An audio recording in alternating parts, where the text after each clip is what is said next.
आज हम लोग पढ़ेंगे भारत पाक युद्ध 1971, यानी भारत पाकिस्तान से 1971 के युद्ध में किन कारणों से हुआ था। हालांकि लड़ाई इसमें भी नहीं पढ़ेंगे हम, ठीक है। वैसे देखा जाए तो 1971 का जो युद्ध हुआ था, ये भारत और पाकिस्तान का सीधा युद्ध नहीं था, डायरेक्ट युद्ध नहीं था।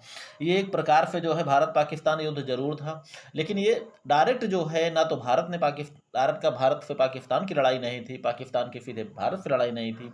ये एक प्रकार से देखा जाए तो पाकिस्तान का जो आपसी संघर्ष है पूर्वी पाकिस्तान और पश्चिमी पाकिस्तान के बीच में, उन्हीं पूर्वी पाकिस्तान के नागरिकों को पश्चिमी पाकिस्तान के तानाशाहों द्वारा किए जा रहे अत्याचारों से बचाने के लिए ये एक प्रकार से भारत की हमदर्दी भरा ये युद्ध कह सकते हैं हम इसको, ठीक है। चलिए शुरुआत करते हैं मित्रों। हालांकि लड़ाई इसमें भी नहीं पढ़ेंगे मित्रों, क्योंकि लड़ाई की ज़रूरत इसमें पढ़ना नहीं है। लड़ाई तो हम लोग बहुत पहले पढ़ भी चुके हैं, सेकेंड क्या बोलते हैं सेमेस्टर में भी हम लोग पढ़ चुके हैं, ठीक है। देखिए हालांकि पढ़ तो हम पूरा चुके हैं, सही बात ये है, लेकिन फिलहाल मेन चीज़ें इसमें आपको हम बताएंगे। भारत पाकिस्तान का यह सीधा युद्ध नहीं था मित्रों, यह पाकिस्तान के दोनों भागों, हालांकि आपको हम ये भी बता चुके हैं कि पाकिस्तान जब बंटवारा हुआ था आज़ादी के समय भारत के, तो पाकिस्तान दो भागों में बटा हुआ था, पूर्वी पाकिस्तान और पश्चिमी पाकिस्तान। वर्तमान पाकिस्तान ये पश्चिमी पाकिस्तान है, और ये जो पूर्वी पाकिस्तान है वो वर्तमान बांग्लादेश है, ठीक है। ये उन दोनों का आपसी तनाव एवं पश्चिमी पाकिस्तान द्वारा पूर्वी पाकिस्तान में भयंकर नरसंहार की घटना से प्रारंभ हुआ, जो अंत में भारत पाक युद्ध में बदल गया। भाई अगर कहीं आपस में जो है लड़ाई हो रही है अंदर, अगर उसको कोई बचाने जाएगा तो लड़ाई तो उससे होने ही लगेगी। यह युद्ध एवं आपसी विवाद कैसे प्रारंभ हुआ और क्यों प्रारंभ हुआ, इसके बारे में हम आगे अध्ययन करेंगे। इसके लिए कुछ पूर्वी पाकिस्तान के बारे में भी जानना आवश्यक होगा, और ये भी जानना होगा कि पूर्वी पाकिस्तान बांग्लादेश कैसे बन गया, इसके लिए कौन जिम्मेदार, ठीक है। अब बाकी सुरक्षा समस्याओं की बात को ले लीजिए, तो भारत पाकिस्तान के बीच में जो है जो भी तनाव है इनके मन में व्याप्त है, बाकी अन्य सारी चीज़ों तो सिर्फ दिखाना और बहाना होती है, ठीक है। पूर्वी एवं पश्चिमी पाकिस्तान के बीच विवाद या बांग्लादेश के जन्म के कारण मित्रों, यहाँ पर जो है हम जो कुछ भी पढ़ेंगे, पश्चिमी पाकिस्तान द्वारा पूर्वी पाकिस्तान के साथ ऐसे भेदभावपूर्ण कार्य किए गए, जैसे कहा जाता है ना, भेदभावपूर्ण कार्यवाहियाँ ऐसी जो है किया उन्होंने, कि जिसके कारण दोनों के बीच में स्वयं भी जो है तनाव भी व्याप्त था, और वही तनाव बढ़ते बढ़ते अंत में विवाद का कारण भी बना। लेकिन विवाद को सुलझाने के लिए पश्चिमी पाकिस्तान के तानाशाहों ने जो है अत्याचार पूर्ण वहाँ पर कार्यवाही की, उसके बदले में जो है ये भारत के उसको उनको बचाने के लिए भारत ने जो कार्यवाही की, वही 1971 के युद्ध में बदल गया, ठीक है। चलिए अब यहाँ पर दोनों के बीच में जो विवाद था वो मुख्य था, ये जो कह सकते हैं कि पश्चिमी पाकिस्तान ने अपनी बहुत सारी इच्छाओं को पूर्वी पाकिस्तान पर थोप दिया था, यानी भेदभाव इस कदर व्याप्त था कि पूर्वी पाकिस्तान वालों को ये पश्चिमी पाकिस्तान वाले कुछ समझते ही नहीं थे। ऐसा लगता था जैसे ये कहीं बाहर से आ गए हैं और जबरन जो है हमारे देश में घुस आए हैं, यानी वहाँ के नागरिक ही नहीं हैं। इतना भेदभावपूर्ण व्यवहार, ठीक है। चलिए देखते हैं कौन कौन से व्यवहार, क्या बोलते हैं, कौन कौन से विवाद यहाँ पर व्याप्त थे और किस तरह जो है इनके साथ व्यवहार किया जाता था। पहला नंबर है सत्ता संबंधी विवाद। सत्ता संबंधी विवाद का मतलब यही है कि यहाँ पर जो है पश्चिमी पाकिस्तान के जो तानाशाह थे, उन्होंने संपूर्ण सत्ता को अपने हाथ में रखा, और पूर्वी पाकिस्तान को इसके लिए कि ये सब जो है पूर्वी पाकिस्तान के जो नागरिक हैं, जो बंगाली मुसलमान हैं, ये सब जो है सत्ता के योग्य होते ही नहीं हैं, इतना ज़्यादा उनको छोटा समझा गया, ठीक है। अगला है भाषा विवाद। मित्रों भाषा विवाद में देखा जाए तो पूर्वी पाकिस्तान की जो राष्ट्रभाषा थी वो बंगाली थी, क्योंकि वो बांग्लादेश पर पश्चिम बंगाल को काट कर वहाँ के मुसलमानों को बनाया गया था। वहाँ के मुसलमान भी बंगाली मुसलमान ही थे, और पश्चिमी पाकिस्तान के जो ये सिंधी और पंजाबी मुसलमान थे, इनकी राष्ट्रभाषा उर्दू थी। इनको जलते हुए क्षेत्रीय भाषा को वैसे रहने देना चाहिए था, लेकिन उन्होंने पूर्वी पाकिस्तान पर उर्दू को जबरन थोप दिया, ठीक है। और इसी कारण से पूर्वी पाकिस्तान की जनता में व्यापक असंतोष व्याप्त था। मित्रों खास करके उस भाषा को अगर किसी पे जबरन थोप दिया जाए, जो भाषा उनको बोलना ही नहीं आता, समझना ही नहीं आता, तो ऐसे में आप बताइए जो है कितना अच्छा लगेगा, ठीक है। तो वही चीज़ है कि पश्चिमी पाकिस्तान वालों ने अपनी भाषा को पूर्वी पाकिस्तान वालों के ऊपर जबरन थोप दिया, ठीक है। अगला है पूर्वी पाकिस्तान का आर्थिक शोषण। अब देखिए, पूर्वी पाकिस्तान की उपज का अधिकांश हिस्सा लगभग 3/4 भाग पश्चिमी पाकिस्तान हड़प कर जाता था। केवल 1/4 हिस्सा ही पूर्वी पाकिस्तान के विकास कार्य में लगाता था। यानी वहाँ पर जो जूट और जो है क्या बोलते हैं, जूट, नारियल, इन सब की जो खेती होती है पूर्वी पाकिस्तान में, चूँकि सत्ता जो है हमेशा पश्चिमी पाकिस्तानियों के हाथ में ही रही और बाकी सारा व्यापार वगैरह वही देखते थे। वहाँ की जो उपज होती थी उसका पूरा अधिकांश भाग यानी 3/4 भाग हड़प कर जाते थे पश्चिमी पाकिस्तान वाले, और बाकी थोड़ा सा मामूली सा हिस्सा उनके विकास कार्य में लगा देते थे। ठीक है, अगला है बाहरी सहायता में भेदभाव। मित्रों, यहाँ अगर पाकिस्तान के नाम पर कोई बाहर से सहायता मिलती थी तो उसका भी जो है मामूली हिस्सा बांग्लादेश में लगाया जाता था, बाकी ज़्यादा से ज़्यादा हिस्सा पश्चिमी पाकिस्तान वाले अपने पास रख लेते थे। ठीक है, अगला है पूर्वी पाकिस्तान को पश्चिमी पाकिस्तान में सरकारी सेवा का अवसर ना मिलना। यहाँ पर आप देखेंगे तो पश्चिमी पाकिस्तान वालों ने पूर्वी पाकिस्तान वालों को जो है क्या बोलते हैं, सरकारी नौकरी के योग्य समझा ही नहीं। ठीक है, वे मानते थे कि सरकारी नौकरी के योग्य भी नहीं होते। यानी एक प्रकार से देखा जाए तो ये मान लिए थे पहले कि यहाँ के लोग यानी बंगाली मुसलमान जो थे, जो पूर्वी पाकिस्तान में थे, ये सत्ता के योग्य भी नहीं होते, और इतना भी मान लिया गया कि ये सरकारी नौकरी करने के योग्य भी नहीं होते। इतना ज़्यादा भेदभाव। ठीक है, पूर्वी पाकिस्तान के नागरिकों को हेय दृष्टि से देखना। हेय दृष्टि का मतलब उनको घृणित दृष्टि से, अपने सामने उनको छोटा मानते थे। उनको ये लगता था कि पंजाबी और सिंधी मुसलमानों से ये बंगाली मुसलमान जो है निम्न दर्जे के हैं, निम्न कोटि के हैं, इसीलिए उनको जो है हेय दृष्टि से देखा जाता था, यानी छोटी दृष्टि से देखा जाता कि तुम लोग छोटे हो, गधे हो, कुत्ते हो, मतलब कोई मतलब ही नहीं था उनको, जैसा लगता था कोई इंसान है ही नहीं। ठीक है, अगला है बहुमत के बावजूद पूर्वी पाकिस्तान को सत्ता ना सौंपना। मित्रों, खास करके इतना सारा भेदभाव जो है पूर्वी पाकिस्तान झेल रहा था, ठीक है, पश्चिमी पाकिस्तान का, तो बाद में यहाँ पर थोड़ा सा एकजुटता हुई और उन्होंने, इनको ये लगा, जैसे हम लोग कभी चुनाव में ये कहते हैं कि इस बार प्रधानी हमारे यहाँ रहना चाहिए, हमारे तरफ रहना चाहिए, यहाँ पर किसी ऐसे को खड़ा कीजिए जिसके कारण प्रधानी उधर ना जाने पाए, तो ऐसे वहाँ भी था। तो 1970 में जो वहाँ पर आम चुनाव हुए थे उसमें जो है पाकिस्तान के, पूर्वी पाकिस्तान के जो शेख मुजीबुर रहमान थे, वो जो है इधर पूर्वी पाकिस्तान की ओर से अकेले खड़े हो गए थे, जो अवामी लीग पार्टी से खड़े हुए थे। और उधर जो है पश्चिमी पाकिस्तान में जनरल यहिया खान और जुल्फिकार अली भुट्टो, ये दोनों खड़े हो गए थे। तो वहाँ का वोट तो बढ़ गया था मित्रों, जिसका परिणाम ये हुआ कि पूर्वी पाकिस्तान के शेख मुजीबुर रहमान की पार्टी अवामी लीग को बहुमत मिली थी। ठीक है, लेकिन इसके बावजूद भी पश्चिमी पाकिस्तान के तानाशाहों ने उन्हें सत्ता नहीं सौंपी। ठीक है भाई, अब किसी कोई जो है बहुमत में हो उसके बाद सत्ता ना सौंपा जाए तो वहाँ की जनता भी जो है उसके विरोध में उतर आएगी, और बाकी वो जो बहुमत प्राप्त गवर्नमेंट है वो तो विरोध करेगी ही।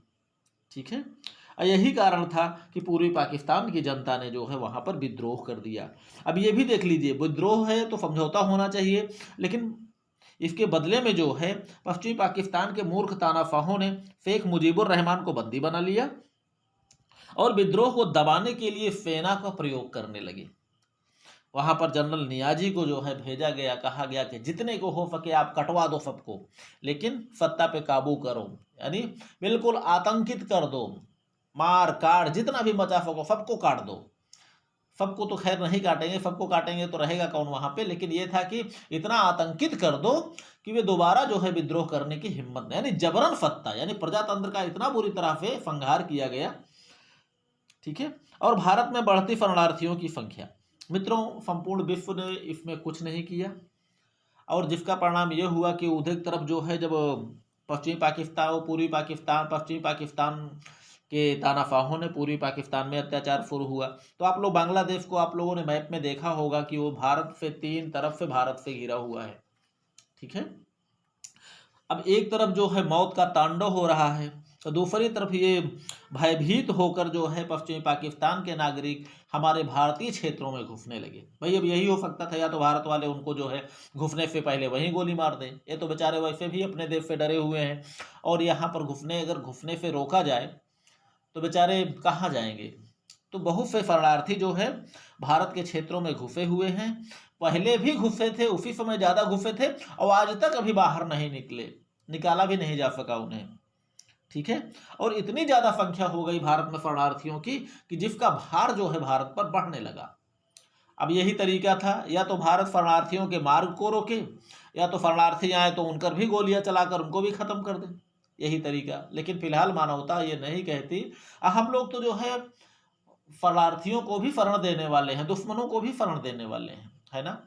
देखिए जो है रामायण काल में जो है वो क्या बोलते हैं, भगवान राम ने अपने दुश्मन के भाई को शरण दिया था। और वैसे भी जो है तुलसीदास जी ने भी कहा है, शरणागत कहूँ जेत जह निज नहीं ते अनुमान, ते नर पामर पाप मैं तिनहि बिलोकति हानि।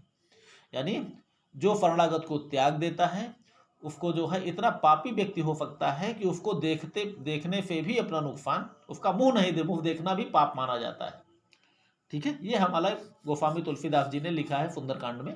ठीक है, चलिए अगला है मानवता पर अत्याचार। बांग्लादेश की क्रांति को कुचलने के लिए लेफ्टिनेंट जनरल टिक्का खान ने लगभग 50,000 लोगों को मौत के मुंह में भेज दिया और अनगिनत महिलाओं के साथ दुर्व्यवहार भी होता रहा। ठीक है, दोषपूर्ण धर्म नीति। पश्चिमी पाकिस्तान के पंजाबी एवं सिंधी मुसलमानों ने बंगाली मुसलमानों को अपने बराबर कभी समझा ही नहीं और हर प्रकार का भेदभाव उनके साथ करते रहे। और एक और घटना हो गई जिसको संपूर्ण विश्व ने देखा था मित्रों, वो है भारतीय हवाई जहाज का अपहरण। फरवरी 1971 में पाक फास्को एवं जुल्फिकार अली भुट्टो ने मिलकर भारतीय विमान फोकर फ्रेंडशिप जिसका नाम था का अपहरण श्रीनगर हवाई अड्डे से किया और लाहौर ले गए। वहां यात्रियों को छोड़कर विमान को जलाकर स्वाहा कर दिया और इस दृश्य को दूरदर्शन पर बिल्कुल दिखाकर अपनी बहादुरी की मिसाल पेश किया कि जैसे हमने बहुत बड़ा काम किया है, कि भारत जैसे एक शक्ति का हमने जो है छोटे होकर भी भारत जैसी शक्ति का हमने विमान अपहरण किया और विमान को जलाकर हमने जो है बहुत बड़ा बहादुरीपूर्ण कार्य किया है और संपूर्ण विश्व को दिखा दिया। ठीक है, इसके कारण और संपूर्ण विश्व ने पाकिस्तान के इस कृत्य को देखा और जिसके कारण संपूर्ण विश्व में पाकिस्तान की थू-थू हुई। ठीक है, अब उसके बाद से जो है बहुत दिनों तक राजनयिक संघर्ष मित्रों चलता रहा दोनों यहाँ के। कहने का मतलब अगर देखा जाए तो ये जो है लगभग 4 से 6 महीने बीत गए पाकिस्तानियों को अत्याचार करते करते। भारत ने उन पर लगाम लगाने के लिए जो है क्या बोलते हैं, वो जो एक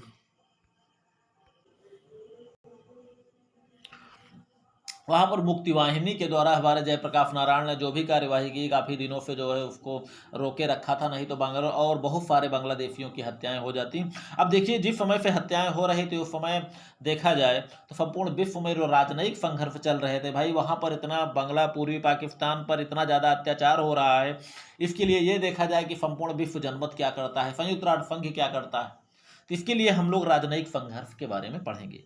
देखिए 25 मार्च 1901, मार्च के महीने से ही जो है शुरुआत हो गया था तांडव, जबकि अंत शुरुआत हुई, जो लड़ाई की शुरुआत हुई वो 3 दिसंबर से हुई थी। ठीक है, चलिए 25 मार्च 1971 को यहिया खान ने शेख मुजीबुर रहमान को बंदी बनाकर पश्चिमी पाकिस्तान भेज दिया और विद्रोह को दबाने के लिए टिक्का खान को आदेश दिया कि बंगाली मुस्लिमों को सीधा कर दो। सीधा करने का मतलब मित्रों समझ लीजिए कि जिस तरह सीधा हो उस तरह सीधा करो, अर्थात अत्याचार, मार काट, दुर्व्यवहार जो कुछ भी आप कर सको करो, लेकिन ये सीधे होने चाहिए। ठीक है, चलिए अब यहाँ पर आप देखेंगे 25 से 30 मार्च 1971 में पूर्वी पाकिस्तान में नृशंस यानी भयानक, यानी 25 से 30 मार्च से ही शुरू हो गया था हत्याओं, महिलाओं के साथ बलात्कार, दुर्व्यवहार और लूटपाट का महातांडव चलता रहा। 31 मार्च 1971 को भारतीय संसद ने सरकार से एक मत होकर मांग की कि पूर्वी पाकिस्तान में मानवीय मूल्यों की सुरक्षा की जाए। भाई बगल में आपके कोई दूसरा अत्याचार कर रहा है तो भारत जैसा राज्य जो है शांत कैसे रह सकता है। ठीक है, यहाँ पर मानवता का बिल्कुल जो है संहार किया जा रहा है, मानवता के साथ दुर्व्यवहार किया जा रहा है, भारत शांत कैसे रहे। ठीक है, 3 अप्रैल 1971 को सोवियत संघ के राष्ट्रपति श्री पोदगोर्नी ने पाकिस्तान के राष्ट्रपति जनरल यहिया खान को सचेत किया कि पूर्वी पाकिस्तान के नरसंहार को रोक दिया जाए। लेकिन जो नरसंहार करने के उद्देश्य से आया ही है वो भला नरसंहार को कैसे रोकेगा। 4 अप्रैल 1971 को चीन ने रूस के जवाब में भारत को चेतावनी दी कि यदि भारत ने पाकिस्तान पर आक्रमण किया तो चीन खुलकर पाकिस्तान को सक्रिय सहयोग देगा। जैसे हम कहते हैं इसको बंदर घुड़की, आप लोग जानते हैं ना, बंदर की ओर कभी आप लोग बंदर कोई बैठा हो अगर उसकी ओर आप जो है उसकी आंख से आंख मिलाकर आप जो है आप देखिए थोड़ी देर, तो तुरंत आपको डरा कर आगे बढ़ेगा थोड़ा सा, लेकिन नजदीक आपके आने की हिम्मत नहीं पड़ेगा। उसे कहते हैं मित्रों बदर घुड़की। ठीक है, चलिए। यानी भारत को इसने भी चैलेंज कर दिया। ऐसा ना हो कि उसको लग रहा था कि कहीं भारत जो है आक्रमण ना कर दे पाकिस्तान पर। अब भारत में स्थित अमेरिकी राजदूत जॉन कीटिंग ने बंबई में कहा कि बांग्लादेश का मामला अब आंतरिक मामला नहीं रहा, इसी कारण समस्त संसार में खलबली सी मच गई है। भारतीय नेता जयप्रकाश नारायण ने मुक्ति वाहिनी सेना को सक्रिय सहयोग प्रदान करने के लिए भारत सरकार से हस्तक्षेप करने के लिए अनुरोध किया तथा भारत सरकार पर बहुत दबाव डाले जाने लगे। पाकिस्तानी राष्ट्रपति जनरल यहिया खान ने बांग्लादेश में स्थित 30 विदेशी पत्रकारों को वहां से निकाल दिया, जिस कारण बांग्लादेश में बर्बरतापूर्ण नरसंहार की घटना संपूर्ण विश्व के सामने खुलकर आ गई। कहने का मतलब वहां हत्याएं कर रहे थे, ये सब घटनाएं वहां पर विदेशी पत्रकारों को जो है पालू भी चल वहां उन्होंने अपनी आंखों से देखा। अंत में जब उन विदेशी पत्रकारों को वहां से भगा दिया गया तो संपूर्ण दुनिया जो है ये जान गई कि वहां पर क्या हो रहा है। ठीक है, और स्वतंत्र बांग्लादेश की प्रथम घोषणा 10 अप्रैल 1971 को की गई, जिसमें कहा गया कि 26 मार्च 1971 से बांग्लादेश स्वतंत्र राष्ट्र बन गया है। बंगबाणी एक रेडियो स्टेशन है जिसकी गुप्त स्थान पर स्थापना करके घोषणा किया गया। और जन नायक जयप्रकाश नारायण ने मानवीय मूल्यों की रक्षा के लिए अनेक राष्ट्रों की यात्रा की तथा बांग्लादेश के लिए जनमत तैयार किया। पाकिस्तान के राष्ट्रपति जनरल यहिया खान ने बांग्लादेश की स्थिति पर नियंत्रण पा लेने की भ्रामक घोषणा की प्रसारित की और भारत ने पाकिस्तान को पत्र लिखकर उनके कार्यवाही हेतु उन्हें सचेत किया तथा शरणार्थियों पर होने वाले व्यय का भुगतान करने के लिए भी लिखा।